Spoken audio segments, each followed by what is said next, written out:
Hello नाज़रीन, आप देख रहे हैं ड्रामा सीरियल दाव। अगर आपको हमारी ये वीडियो अच्छी लगे इसको लाइक करें और हमारे चैनल पाकिस्तान ड्रामा को सब्सक्राइब करें।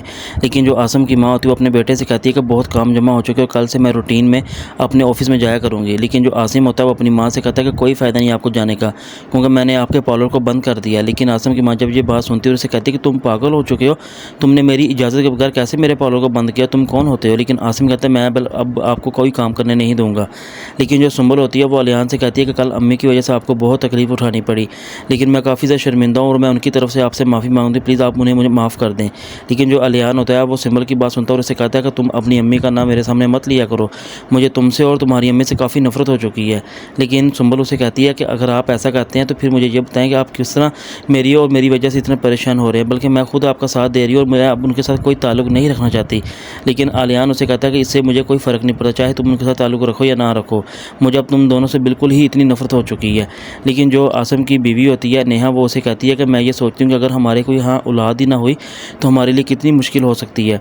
लेकिन मैं ये सोच रही हूँ कि अगर हम एक बच्चा अडॉप्ट कर सकते हैं। लेकिन जो आसिम होता है वो नेहा से कहता है कि तुम इतनी जल्दी अल्लाह ताला की रहमत से नाउम्मीद हो चुकी हो, बल्कि हमें कभी भी ऐसे नाउम्मीद नहीं होना चाहिए। इंशाल्लाह हमारे लिए कुछ ना कुछ ज़रूर होगा और उसने हमारे लिए कुछ सोच कर रखा होगा। लेकिन जो नेहा होती है वो आसिम की बात तो सुनती है, उसे कहती है हाँ बिल्कुल, सोचती तो मैं भी यही हूँ, लेकिन बस आगे अल्लाह ताला की मर्ज़ी, बस मैं तो आपसे वैसे ही कह रही थी। लेकिन मैं ये सोचती हूँ कि अम्मी इस बारे में कभी भी बिल्कुल कंप्रोमाइज़ नहीं करेंगे और ना ही ऐसी कबूल करेंगे।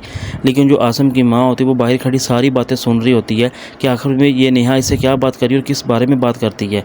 लेकिन जो रिदा होती है जब वो अलियान के घर पहुंचती है तो अलियान जब रिदा को देखता है तो बड़ा हैरान और परेशान हो जाता है और वो फौरी रिदा से पूछता है कि रिदा तुम यहाँ पे कैसे और किस तरह आई हो और तुम्हें कि यहाँ पे कौन लेकर आया। लेकिन रिदा उसे कहती है कि जब तुम मेरे फ़ोन अटेंड नहीं करते हो ना ही मुझसे कोई बात करते हो तो मैं खुद तुम्हारे पास आई हूँ।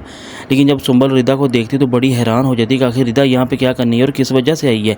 लेकिन वो भी काफ़ी परेशान तो होती है।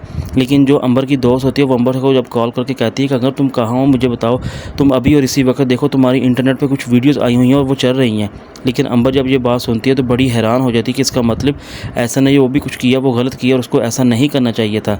लेकिन जो अलियान होता है जब वो सुंबल को अचानक देखता है उसे कहता है कि तुम्हारे हाथ पे चोट कैसे लगी। लेकिन सुंबल उसे कहती है कि कल मैं किचन में काम कर रही थी इस वजह से लगी थी। लेकिन अब अलियान उसे कहता है कि तुमने मुझे बताया क्यों नहीं। लेकिन सुंबल उसे कहती है कि कोई फ़ायदा बताने का नहीं, क्योंकि मैं ये सोचती हूँ कि आप तो मुझसे नफरत करते हैं, आपको बताने का कोई फ़ायदा ही है नहीं है। लेकिन अलियान उसे कहता है कि तुमने ये कैसे सोच लिया, बल्कि मैं तुमसे बहुत प्यार और मोहब्बत करता हूँ, इसलिए तुम्हें हर चीज़ मुझे बतानी होगी। लेकिन जब सुंबल ये बातें सुनती तो बड़ी खुशी महसूस करती कि आज किस तरह अलियान के दिल में मेरे लिए इतना प्यार और मोहब्बत आ गया। पहले तो ये मुझे इतना नफरत करते थे और इतना मुझे बज़्ज़र करते थे।